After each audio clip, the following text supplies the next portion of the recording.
under 10.5 on the line. You have to be the biggest, dumbest idiot. Josh Allen inside the 10, inside the 5, touchdown, game over. Going into the draft, I was a big Penix guy. I'm still a big Penix guy. Rashee Rice is way ahead of schedule in his ACL rehab, which is good news for his fantasy managers because the Dallas court system is way behind schedule. That's also good news for local comedian Miles Francis.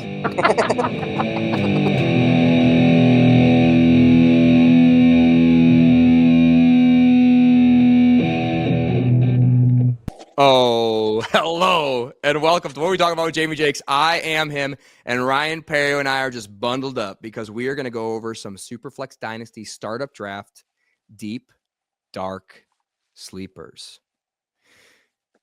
And I'm excited to do so. If you haven't seen our first episode, we did a sleeper episode going from ADP average draft position of 149 in your startup Dynasty Superflex drafts all the way to 204, which is where we ended our last episode. This is our deep dark sleeper episode. So this is ADP of 205, and we're going to go all the way down. I was like, we got to find at least one in the 300s, and I did.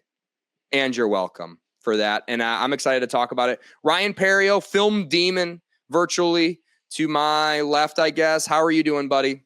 Got my nightlight on. We're ready to go. Hell yeah. And we're going to get started here. I've got two Puka Nakuas of this draft class, by the way, in this episode. So be ready for that. The first Puka Nakua of this draft class, 205 in startup ADP, Isaac Tesla. It's actually pronounced Tesla. You'll never hear me say it like that. Deal with it, Mrs. Tesla. I'm going to call him Tesla because I like the way it sounds.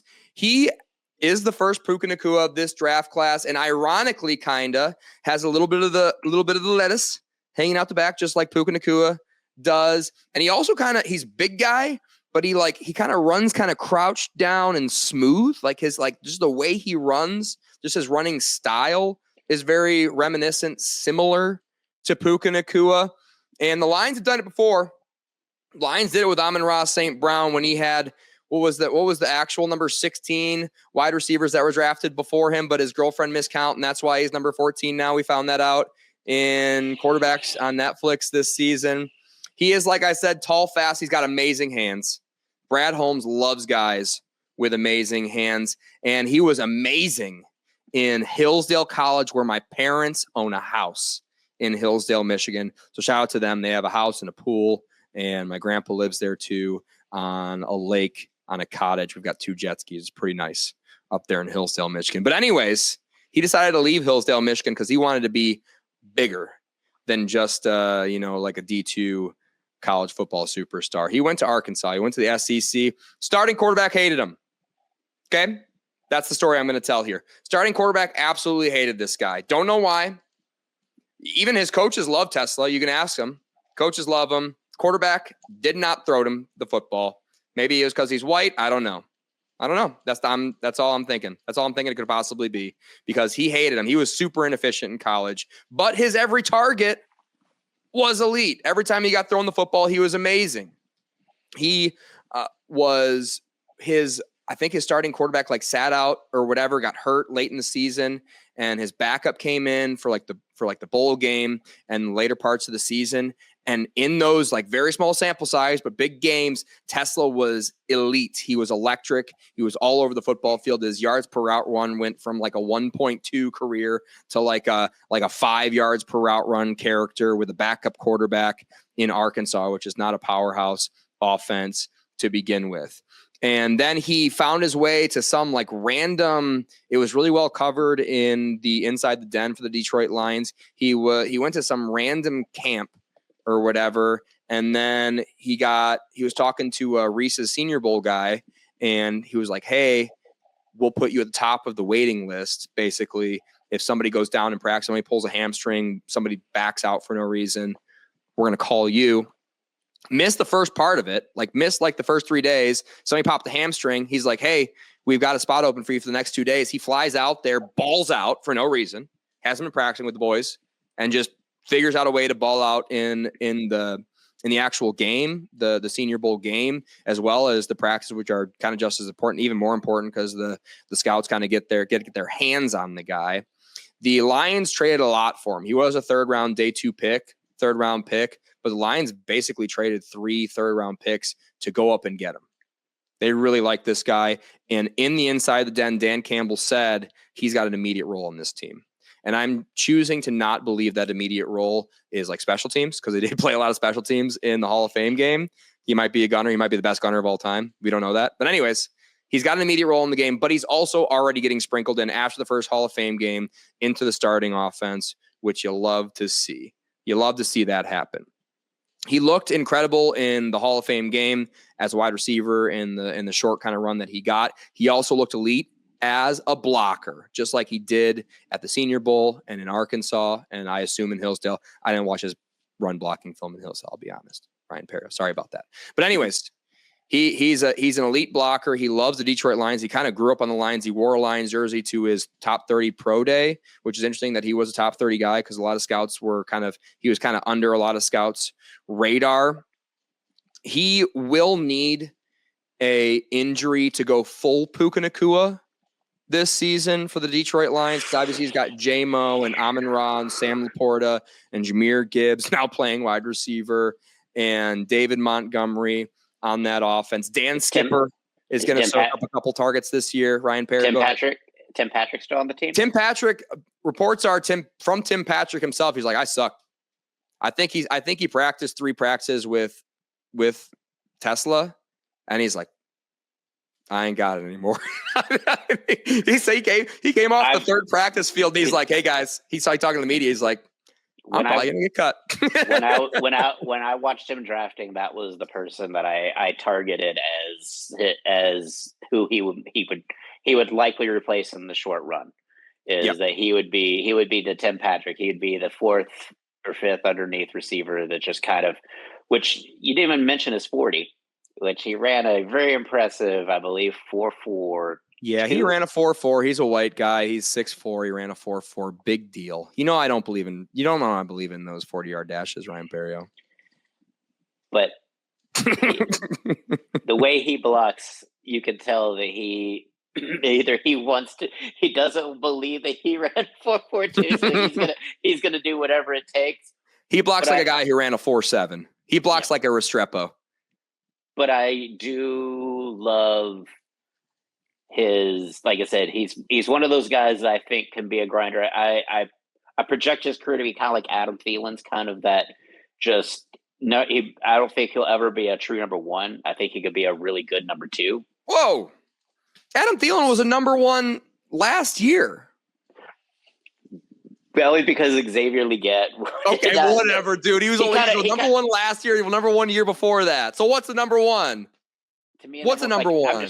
To me, elite number 1, like like a Jamar Chase or something like that. Like he's gonna be a solid contributor, is what I believe. Yeah. Like it's not, but I don't see Puka Nacua-ish. I see maybe little lowercase p Puka. Like maybe. Hell yeah, Ryan Perrio. Moving on to 206, guy going right after him. So don't be afraid to scroll down and get these guys. Like, I mean, we're talking in the 200s.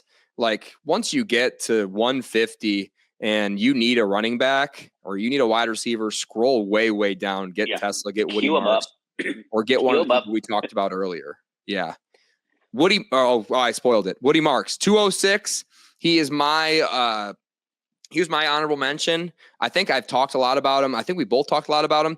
I think we both agreed that we really loved him coming out of college. We loved this film. I heard a couple people talking today who are really smart, who do this stuff for a living, who don't like Woody Marks as much as we did coming out of school. Maybe they didn't watch the film like we did, as hardcore as we did.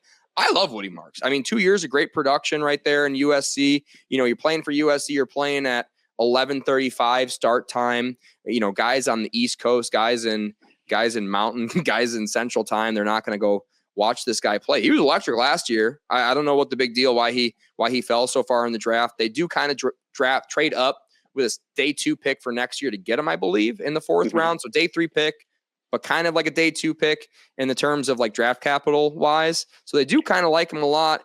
Joe Mixon, I think, is dead. I choose to not believe it, but I from what I hear, Nick Chubb is dead. I don't believe that. I'm not going to believe that until week 3, Brian Perrio. I'm going to be in denial. If those guys aren't going to stay up late to watch those games, I will. Woody Marks to me is, again, I think a lot of it is because he didn't finish a lot of his breakaways with a touchdown. I think that they hold that against him, that they kind of see him as kind of Kyron Williams. So it's like he's a scut-back. He gets clumps of yardage, but he's never going to be a home run threat. And I think when you're not a physical pounding running back, when you don't have that home run, when you don't show that home run ability on tape, it kind of counts against you. I don't think you need that, and especially in an offense with the Houston Texans where you're going to be a change of pace. I think all you need to do is be able to, pick up, first downs at a regular clip, and you'll be just fine. Plus, I think Ryan Perrio, to kind of sorry to interrupt you here, but I think that is like you said, the most overrated aspect of these running backs coming out of college is that breakaway speed. The breakaway speed's great. Like when Derrick Henry had it, when Nick Chubb in his prime had it, which I still think Nick Chubb's gonna be elite this year. I'm still in denial that he's totally done. But there are guys who had that kind of breakaway speed, but you can still be a James Conner, an Alvin Kamara. The David Montgomery. Like the list goes on and on of all these guys who aren't like super duper uber burners, who are still just perennial top 10 running backs in fantasy football year after year. And I see Woody Marks being exactly that. Ryan Perrio, sorry to interrupt you. That's fun. Also, great pass catcher. Yeah. Oh, yeah. Like when you watch his tape, he's just as adept at receiving as he is the running. Yeah. And Nick Chubb, obviously not a pass catcher even in his prime. Like he had a couple of good seasons where he caught a few passes, but he's a runner. So worst case scenario, Woody Marks just gets thrust into like the third down role immediately, and then maybe just looks better than Nick Chubb if the reports are true. And if that's all true, you're getting a young rookie running back 206 as your starter in a dynasty startup mock draft, and that value for that pick is going from 206 to like next year he'll be going top 24 in these startup drafts. So sky's the limit for him, and I don't really see that a floor for him outside of an injury. He's going to get touches and he's going to outproduce 206 just this year, and he's a rookie, so you can stash him if it doesn't work out anyway. Ryan Perrio. I love Woody Marks. Okay. I said I didn't want to talk about the guy again on the podcast. All right. I just did like 15 minutes on him. Great. Going on to your next guy, a guy who wasn't on my honorable mentions even. Not a guy I necessarily hate, kind of just lukewarm on him. 213, Torrey Horton. A lot of great camp hype coming out from Torrey Horton. Ryan Perrio, take it away. I feel like this is an elite stash because I think he's going to morph into being the number one receiver for Seattle. I think he's got all the tools. Like he just basically, I think, small school prospect at a position where, like every draft Nick tells you, if you have a choice between going wide receiver and corner, go get out there and cover some guys, because cornerbacks were gone by day 3. There were still wide receivers on the board even when the draft was over that you thought would be drafted. So I feel like there's a lot of talent out there at the wide receiver position. So I think you can get steals later in the draft, like a Tesla, like people were talking about. They're just absolute diamonds because there's just so much depth at the wide receiver that every year they talk about like how many wide receivers are left on the board that you thought would be gone. And so I think Torrey Horton's going to be he's got elite size. He's decent speed. I think late 4.4, early 4.5 was what I remember him being clocked at, and just absolute production monster. And I think a lot of people thought he was going to be, an early day 2 pick, like maybe like going around the same part as Jaden Higgins and things like that. Like he was getting a lot of draft hype. And so for him to fall and to fall into an opportunity like Seattle, where they really have kind of traded off all their receiving aspects, they got Cooper Kupp. But I mean, how long do you think that's going to be? So yeah, they do have JSN in And that's the big thing you're really talking about here. If you think Torrey Horton's going to produce, become the number one guy there, you got to get past JSN. I got to say, I've never been big high on JSN coming out of college. Everyone thought he was the next big thing. You know, I guess he had a good second half of the season last year. That's the only part of any season he's ever looked like a number one wide receiver. I get it. They do get DK Metcalf off of the team. Maybe JSN just thrusts himself into being that next big guy. But yeah, I think there is room for a guy like Torrey Horton, who, if I was a bigger fan of, you know, pre-draft, I would probably be right with you here because I hate JSN kind of. But yeah, at JSN's, you know, current valuation. But anyways, Torrey Horton, your Elite pick stash. here at Elite 213. stash. All right, Ryan Perrio, here's my best take of the whole evening.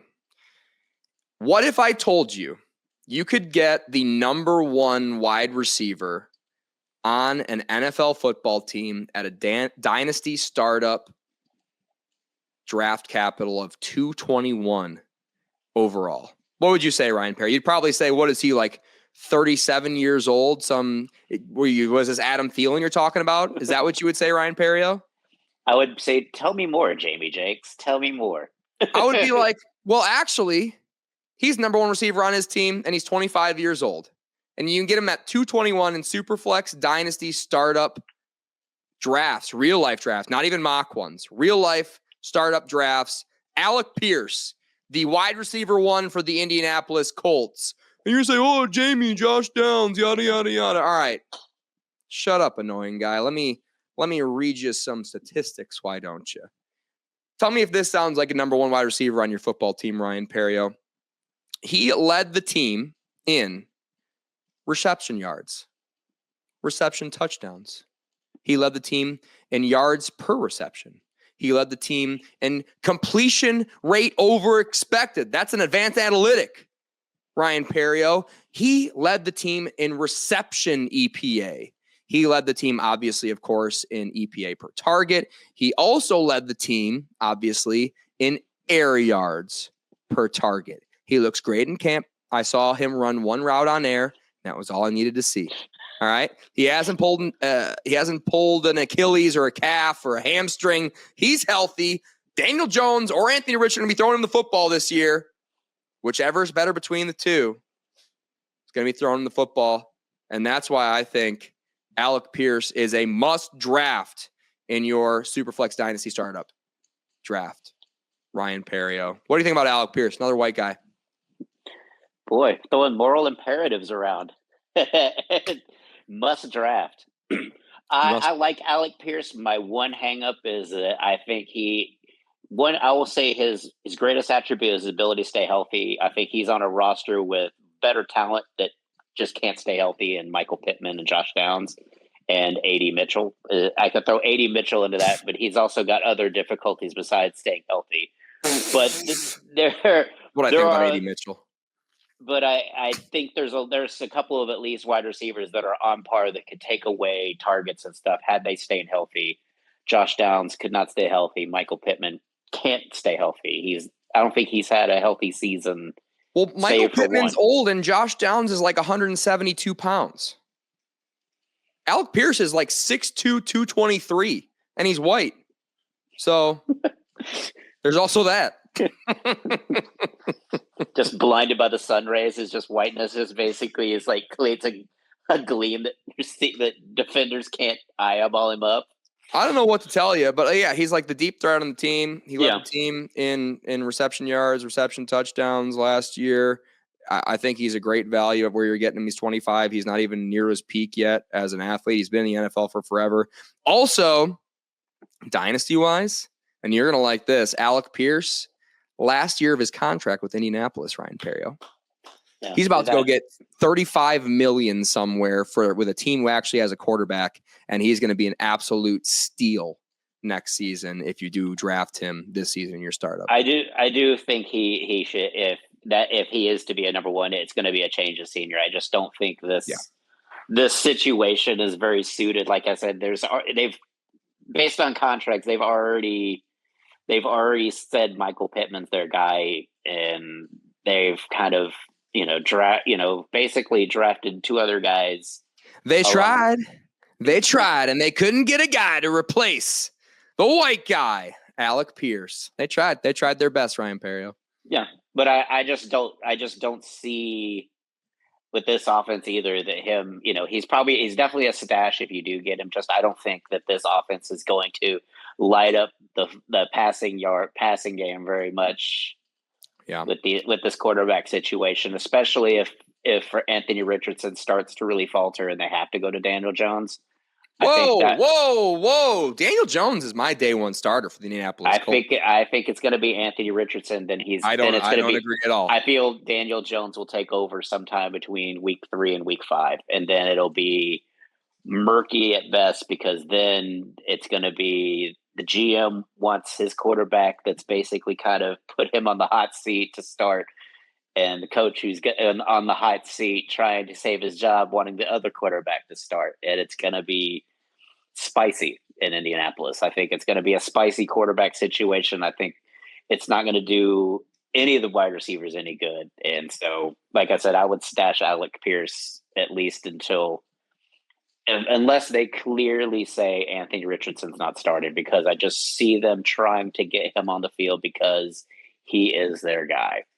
Well, everyone on Twitter tells me the only reason Alec Pierce was good is because Anthony Richardson threw him a bunch of Hail Mary. I mean, that was a ridiculous throw. Like, to throw it 80 yards on your back foot, pretty good.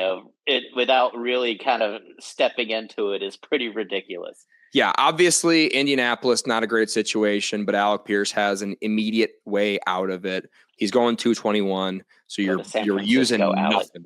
You're using nothing on him. He's a 25-year-old receiver who might be really good. Yeah. Like I said, if I'm San Francisco, I might pick up the phone and say, hey, what would it take to maybe trade, That would be nice. That would be nice for San Francisco to do that. Anyways, moving on to 230. This is the true. So Isaac Tesla is like the diet Puka Nacua of this draft class. Dante Thornton is the Puka Nacua of this draft class. And he's currently allegedly going 230. There's no way, way reach for this guy, because somebody else will. And you're going to want this guy on your team when we're talking about drafting in the late 100s, the early 200s in your startup dynasty superflex mock draft. 6'5". Here's the only 40 time I'm going to even reference tonight in both of these episodes. 6'5", ran a 4.3, allegedly official at the combine. I didn't clock it myself. I don't know, but usually they're within 2/10. So worst case scenario, he ran a 4.5 at 6'5", which is pretty good if you ask me. He was not very productive counting wise in college. He was very efficient in yards per route run basis, which we love to see. Those diamonds in the rough be efficient in their route running abilities. He was a 4th round pick, but guess what? Dante Thornton walked in day one and he was like, guess what? I'm your new starting X receiver. And that's exactly what has happened so far. He was the second drafted wide receiver in this draft class for this team. And he just kind of walked in. He's like, I'm starting, guys. I hope you guys are okay with that. And they were. Legit QB in Vegas now, so we love to see that. He could compete with Myers, who's like, nobody wants to draft Jacoby Myers. No one's wanted to draft Jacoby Myers for like the past 3 years. The guy just keeps on like producing like pretty darn good value for where you're drafting him every single year. And it's probably just because he's kind of boring, but just good. I think Dante Thornton could be like the actually really good like target for this football team. He was not on my radar pre-draft. We didn't talk about him. I had no idea about him. Maybe Ryan Perrio knew about him. He didn't tell me, or if he did tell me, I wasn't listening, because I didn't know about this guy until I saw he was drafted in the 4th round. I'm like, that's cool. Don't know anything about him. And then all of a sudden camp reports are out like, hey, this guy's starting. And it's kind of a mix mash of everybody else competing for a role after him and Myers. So I love Dante. The sky's the limit for him. I think he is the Puka Nacua of this draft class, one of the two. And I think you should draft him in your startup draft way before his ADP, Ryan Perrio. It's the Wild Wild West in Vegas, and Pete Carroll is not afraid to wind it up and throw it deep. He's had deep threats before. DK Metcalf, Tyler Lockett, Golden Tate. He's definitely Doug Baldwin. Like, he's absolutely had receivers just go. So why not draft someone that runs a 4.3 40 to just basically take the top off, and then who do you have underneath? Oh, number one tight end in football. Okay. Oh, that should help. You know who else is there? Number one running back prospect in the last 20 years. Oh, backfield. That should help. Yeah. New quarterback. Maybe this Vegas offense isn't going to be so bad this year. Maybe they're not going to be unwatchable, Ryan Perrio. Yeah. And if you're drafting in this round, like, I mean, what's the risk? You've already, you pretty much have your team set up at pick 203.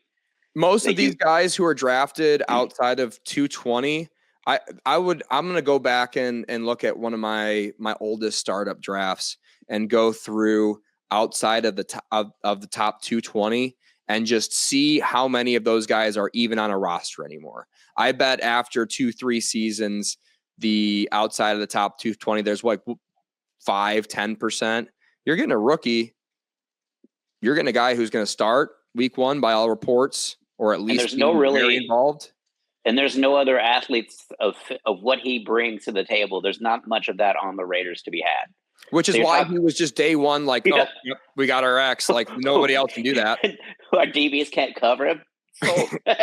Yeah, 6'5", 4'3". Yeah, 6'5", go ahead and run straight, buddy. We'll hit you. We'll hit you when they get tired of giving us dink and dunks to Brock Bowers. All right. Yeah, I don't know why you wouldn't draft him like way, like in the 180s, the 150s. I don't care. Get him.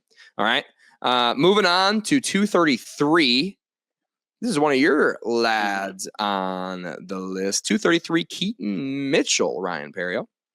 Sometimes you need a change of pace. And I think that Baltimore, even though Derrick Henry is probably going to go high, there's this running back, Keaton Mitchell. His dad was a safety on the Ravens as well. So it's really cool that he gets to play for his dad's team.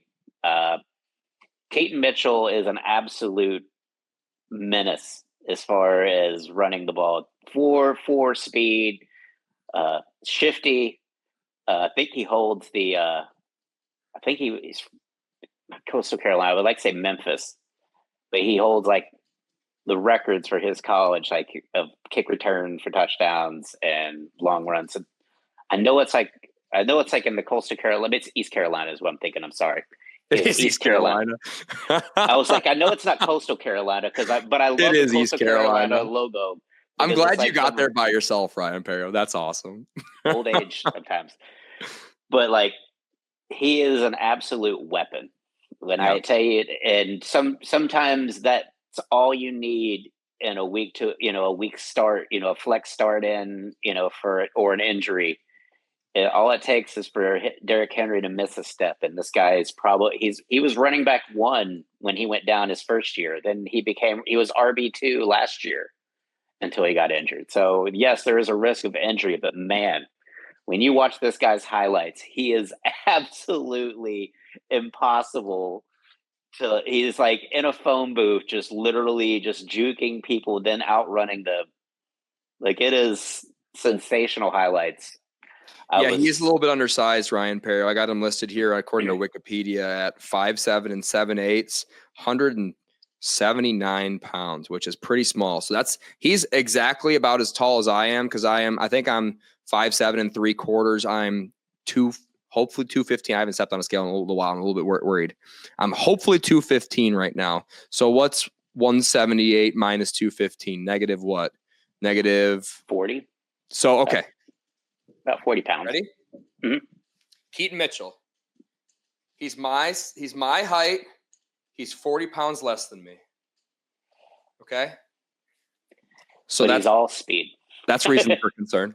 Yeah, that's a little bit of concern, but you, like I said, he is absolutely the Darren Sproles. He is the lightning to Derrick Henry's thunder. And so, like I said, he could be a late round steal, especially with a Baltimore team that probably is going to rest Derrick Henry early on, maybe not give him so many touches so that he is come playoff time ready to lay some people out and stiff arm the world. So look for Keaton Mitchell to get really kind of into the rotation early and often and just kind of be a handcuff, especially if you have Derrick Henry. Go ahead and pick him up in one of these late, if you see him available in late round, just to get your handcuff.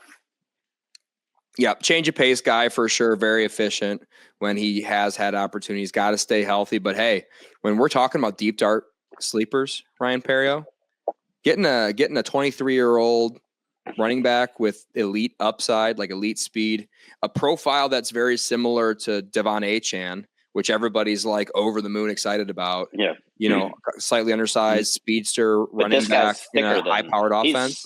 He's way thicker than Achane. Yeah, I think Achane's a little taller, skinnier. Yeah. Anyways, Keaton Mitchell there at 233. I got 234, Ryan Perrio. Mm-hmm. Next guy up, not a rookie this year, rookie last year, second year, Will Shipley.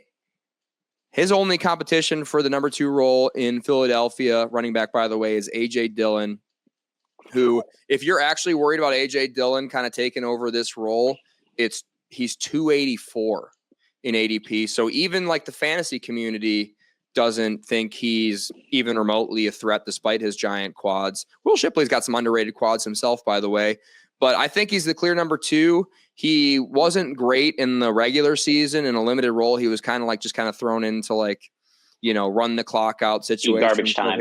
His garbage time statistics aren't going to look great because he's, just running into a stacked box who are trying to run the clock out at the end of these games because Philadelphia is winning by 80 points is kind of when he really played in the regular season, which is why his regular season stats look so terrible. But in my opinion, he will be the clear backup to Saquon Barkley over there. Everybody's all worried about Saquon going down with injury because he ran so many attempts last season. Look at how many times he touched the ball. And every time a running back touched the ball that many times in a season, the next season, he got hurt. I'm like, all right, but he didn't. How many of them were Saquon Barkley running behind the Philadelphia Eagles offensive line? How many of them were that? 0? Okay. We're talking about an outlier for outliers here, Saquon Barkley. So save me with the injury concern. But yes, obviously, when you're going to get another 300 touches this year, you could go down with an injury. It's the NFL. We've seen Saquon go down in the past and kind of bounce back from it. So in the case of that happens, Will Shipley is the next man up. And I think he's a good running back. He's going to be the backup for Saquon behind what I think will be an amazing offensive line for his whole career. And you're getting him at 234. And if Saquon goes down, you're going to get a guy who's going to be probably ranked a top 15, top 12 running back in fantasy football that week if he does earn that true second man up role. He did have a postseason stint where he had 4 carries for 77 yards and a touchdown. Pretty good. Yeah. Pretty good. So Ryan Perrio, I think he is a smash value at 234. He's going like later in the super flex ADP than he has in like best ball redraft. He's going way higher in best ball redraft, and he's a second-year running back. So it's just entirely mispriced. I think people just aren't scrolling down far enough in some of these startup drafts. So a guy to be aware of and a guy to really reach on, Ryan Perrio. Underrated. Like he's at Clemson, so it's not like Clemson couldn't recruit quality players. We loved him at Clemson too, didn't we, Ryan Perrio? We loved this film. Yeah, and every year they brought in a new high-end, high recruit running back. Every year, Will Shipley was still the starting running back at Clemson. Yep. So that tells you, like I said, you can bring competition. He still managed to win that competition, and he's an underrated receiver out of the backfield too. Like he's not just a runner; he's actually got some receiving yards. I think he had a receiving touchdown, if I'm not mistaken. Shipley? Yes.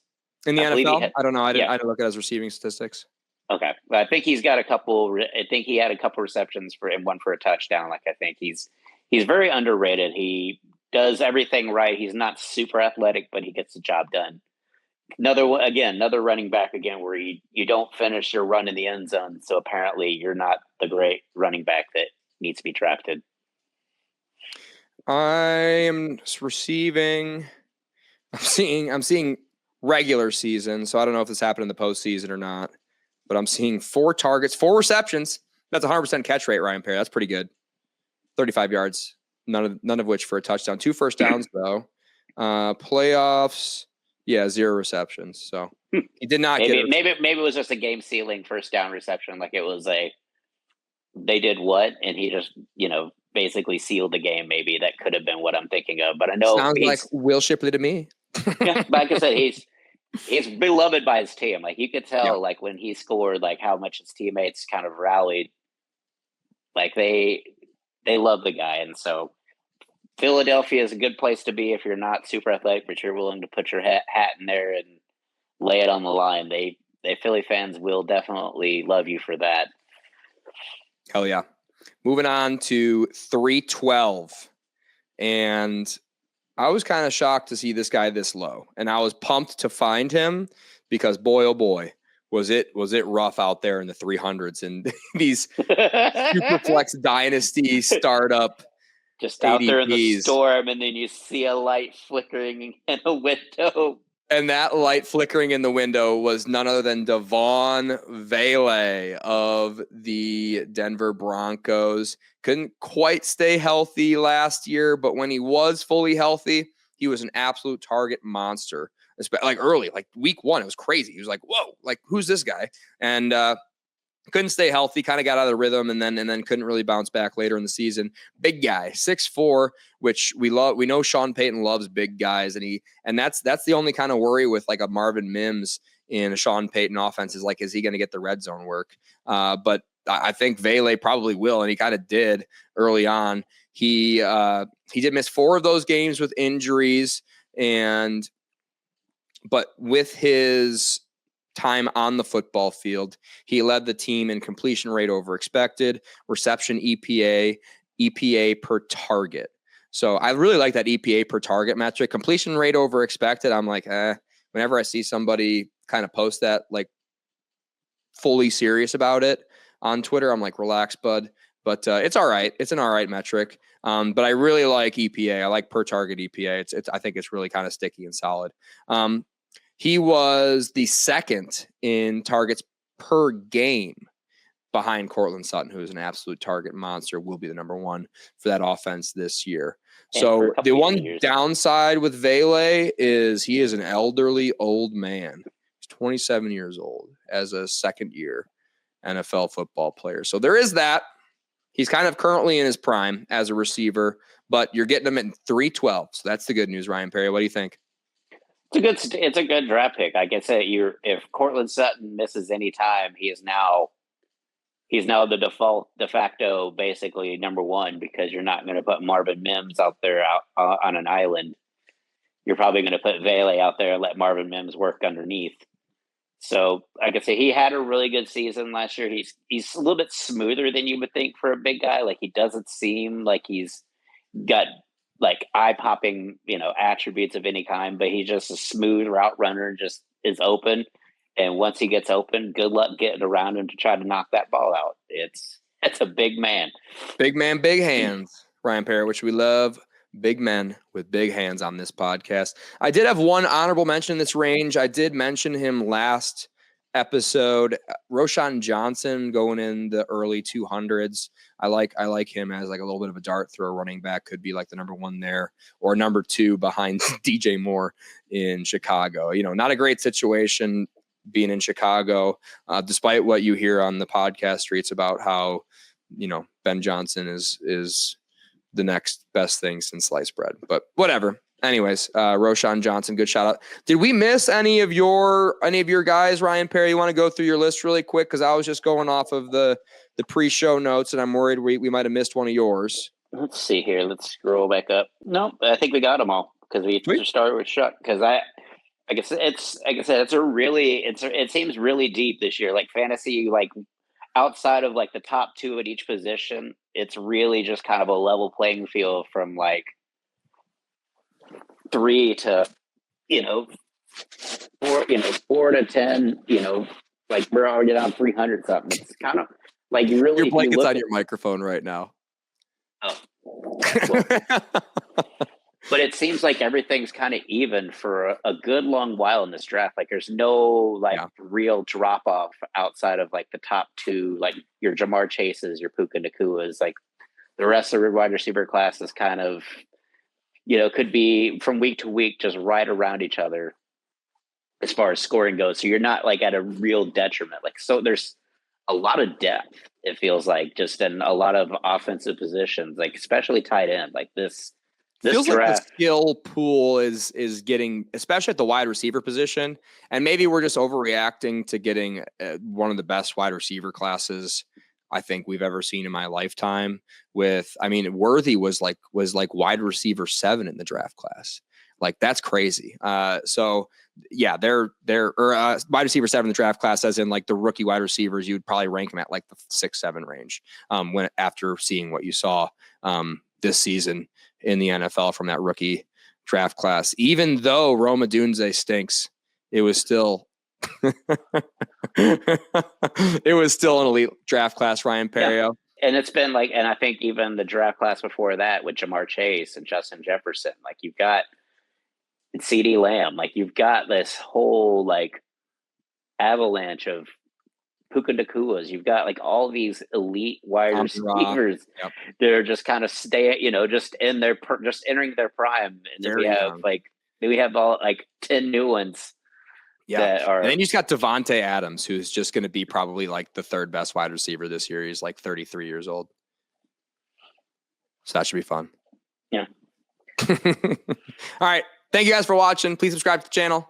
Ryan Perry, anything to tell the audience? Obviously, tell them to watch our first episode, our light sleeper episode. Get before the slumber party started. Watch the first half of this episode, then check this half when it's real. When you're really getting close to draft and you really want to figure out how you can kind of snooker the rest of your fantasy teammates and come out with the best dynasty league.